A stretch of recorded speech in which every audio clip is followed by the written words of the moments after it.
Hello and welcome. My name is Amila Kaye. Thank you for joining me. This is podcast number 2, and today I'll be taking you through a brief introduction for my first book, The Matrix of Human Behaviour.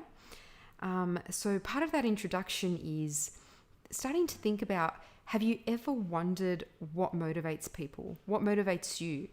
What drives us to do what we do, and also what holds us back from doing what we know we should be doing? And how is it that some people work out every single day and others struggle to get dressed for the gym? Why do some of us start off strong and taper off as we progress, and others see things through to the end? I don't know about you, but for me, I was one of those people that started so many different projects, and I started off so strong, and then somewhere through the middle, I would lose interest, or I just wouldn't feel like doing it anymore, or something would come up that would make me decide that I'm just not going to do this anymore. So this was a big one for me, understanding that about myself. And have you ever thought about what gets your juices flowing? What gets your engine running from the inside?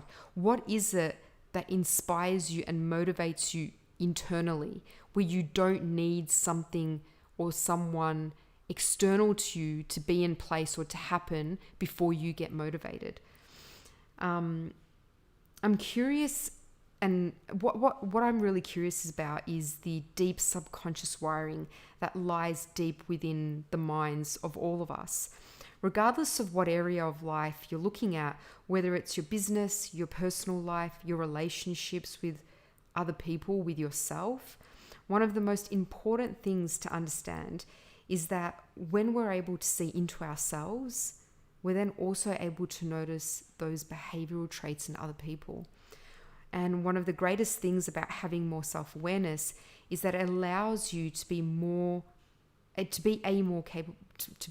a capable leader. And this means a leader of yourself, as a parent, as a worker, as a member of your community, and the world at large. One of the significant benefits of what I'm about to share with you here is that you will know what area of your mind to tap into so that you can actually inspire yourself into action. Wouldn't that be amazing to go, I know I need to work out. I know I don't feel like it. I know I'm not motivated to do it, but I know I need to do it. Wouldn't it be incredible to know exactly what you must do, say, here in order to motivate yourself to work out? I think that's absolutely powerful. I mean, working out is just one example. There's so many different examples that we can use, but this is a great one. And I'm really excited to teach that to you and to share that with you. It might even be to regain access to some part of yourself that you haven't connected with in some time, a part of your mind that you desperately need to get unveiled to move forward in a resourceful manner. One of the things to be inspired, it's one thing to be inspired by another person, and yet it's an entirely different thing to be inspired by them so that it creates a change within you as a result. To progress in life, for me, means to have more responsibility and hence more success, whatever that means to you. Do you ever find yourself having momentary bursts of inspiration, but you didn't act upon that inspiration? Did that burst of energy also disappear soon after that?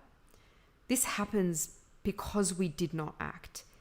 In action, when we act, we create new patterns, new neural connections, and new habits. And of course, with this, we reap the benefits from certain habits. And this is progress in life, which can give us a sense of well-being and happiness. Isn't that why we do anything in life? I mean, think about it. Don't all your actions and decisions in life come from gaining pleasure or avoiding pain? The key question here is, what are you looking to avoid short-term pain or short-term discomfort in sacrifice for long-term happiness or long-term pleasure? A key example of that could be wanting to avoid short-term pain or discomfort associated with getting up when you're tired and it's cold, or you just really want to stay in your warm, snuggly bed instead of getting up and working out, which you know will be good for your mental health, your emotional health, your physical health, and all of the ways in which that has a ripple effect in your life. So in that moment, it might seem like pain and discomfort, but what you're forgetting about is the long-term happiness and pleasure that comes with this decision, which has a very short lifespan of discomfort.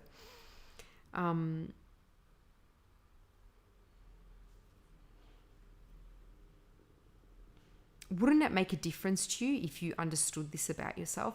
How to identify when you're being driven by the need to be comfortable in the short term and miss the opportunity to push through this and achieve the goals you know will increase the quality of your life.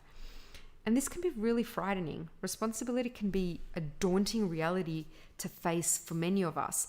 And so we keep safe in our cocoons to avoid responsibility where possible. However, with success of any kind comes great responsibility, and this is why many people flee the journey to success. The fearful thought that many of our minds speak quietly is, can I handle the responsibility, the risk, the rejection, the failure, the time, the pain of growth, and the unknown that this dream of mine might carry? Now mix this with the dead weights around us, pulling us down, telling us it's crazy or risky, or we would be wasting our time. It makes for a fairly tough road ahead to even make one step towards our goals. And so before we can even start, it's already started and ended in our mind. Can you relate to this? Can you think about a time when you really wanted to do something and then you scared yourself with all these questions around rejection and risk? And what if I fail? And how much time or money is this am I going to need to invest in all of this? And then you have people around you also telling you it's a bad idea and that you shouldn't do it and that you've got your priorities mixed up. And before you know it, you haven't even acted on your idea, but it's already died. For a moment, I want you to remember a time where something you've done in the past that pushed you right out of your comfort zone. It got the adrenaline pumping. It kept you up at night, dreaming and scheming. I want you to not only remember this, also to feel what it felt like. See what you saw. Hear what you heard. Can you think of a time when you did take a leap of faith or did something that frightened you or made you uncomfortable? And on the flip side, you felt a rush of success and accomplishment that only increased your zest for life and trying new things? Did you notice that you felt able and capable to handle the level of responsibility required of you for that time and phase? I trust your answer is a yes. And this is because we can only ever handle what is currently presented to us. Trying to look at every possible scenario or outcome drives our minds into overload and we shut down. This is a useless process we do because we do not know what will happen. We can make assumptions, of course, but we don't know what will happen if we go for that job. Ask that person out on a date. Book a trip to a place that you've always wanted to go to.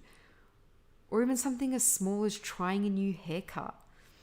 The reality is, as I see it, when we make a choice and act on it, that only then will the next decision be clear to us. Our minds cannot deal with what hasn't happened yet. It goes into overdrive with a million possibilities and outcomes of worst case scenarios, and we simply can't deal with this much data at one time without experiencing panic or anxiety of some form. However, once a challenge is right in front of us for what it is, our minds can find the solution or the next step.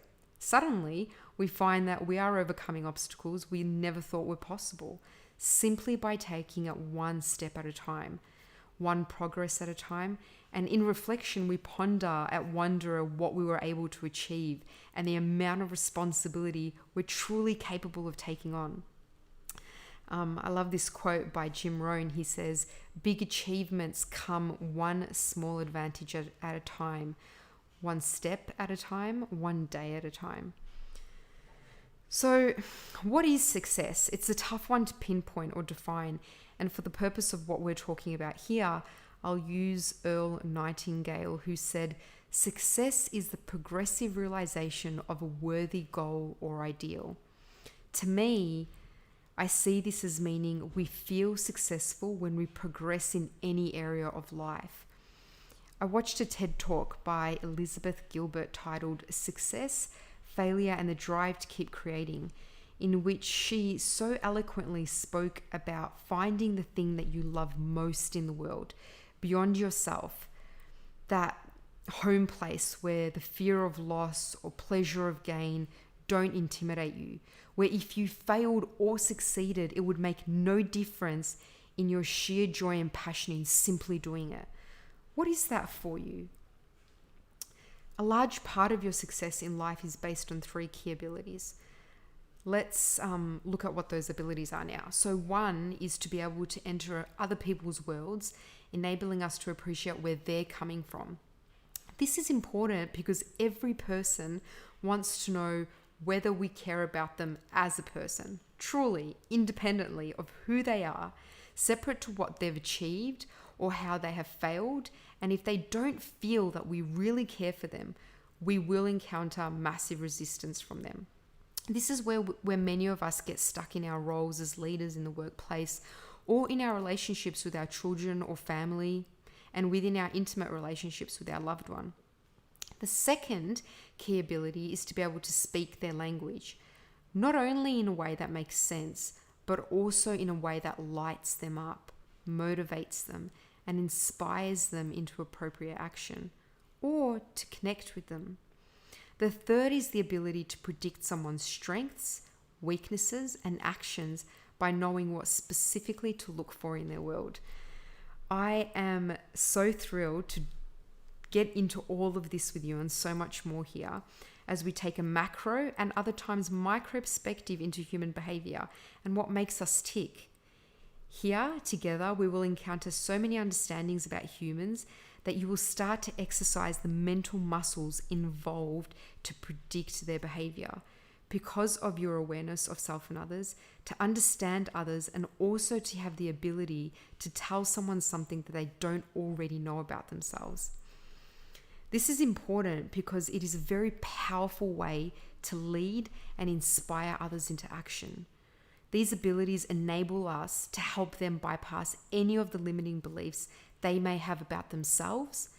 And when I refer to others, please also make that mean to yourself too. So myself, yourself. One of the greatest things in life is not what we have done or what we have. Rather, it's who we become as a result of it. Who have you become to this very moment in your life? Whenever we're learning something new, say playing the guitar, we know that there are a lot of tabs and tuning and running of our fingers on those strings to create a beautiful melody, yet we don't know yet how to do this. So what you will discover here with me in the following podcasts is showing you all the tabs and then showing you how to do it in a specific way to create that beautiful melody. You will, in essence, learn how to play the guitar of human behavior and interaction. To expand on this even more, on the topic of patterns, we're going to look at 3 or 4 main patterns or ways of looking at patterns. Patterns in terms of how people think, patterns in terms of how people filter in information, and we will talk more about filters later on, and patterns that determine why they do what they do, which may seem not to make sense, yet on a behavioral platform, it makes perfect sense. Have you ever done something that was entirely a surprise to you? Do you ever ask yourself, what made me do that? Or, I don't know what I was thinking. Well, if you, like me and many others, I have had these questions and thoughts bounce around in my mind, and as I imagine in your mind as well, I'm going to give you an insight so precious and invaluable into understanding yourself and others with compassion, humor, and empower you to move forward in a state of clarity. The fundamental success principles, which I will talk about here, come from the discipline of neuro-linguistic programming, also known as NLP, where the map is not the territory, and I'll talk more about that later too. However, essentially the map is not the territory basically means that the map that you look at on your phone of a place, say Melbourne, is not the place itself. It's merely a representation of the place. So I'll say that again. When you're looking at a map of a place, that map of a place is not the place itself. It only represents the place. So essentially here we're understanding that our map or our opinion or version of reality is not the territory, which is reality. So we're not even aware of the countless filters and processes that occur leading to a moment in which we decide we have opinion of something or call it a reality. And I'm really looking forward to unpacking all of this with you in the podcast to come. And I look forward to getting to know you all. Please do comment, like, subscribe. I will post a podcast once a week. And I look forward to getting to know all of you. Thank you for your time. Take care. Don't forget to like and subscribe. Bye.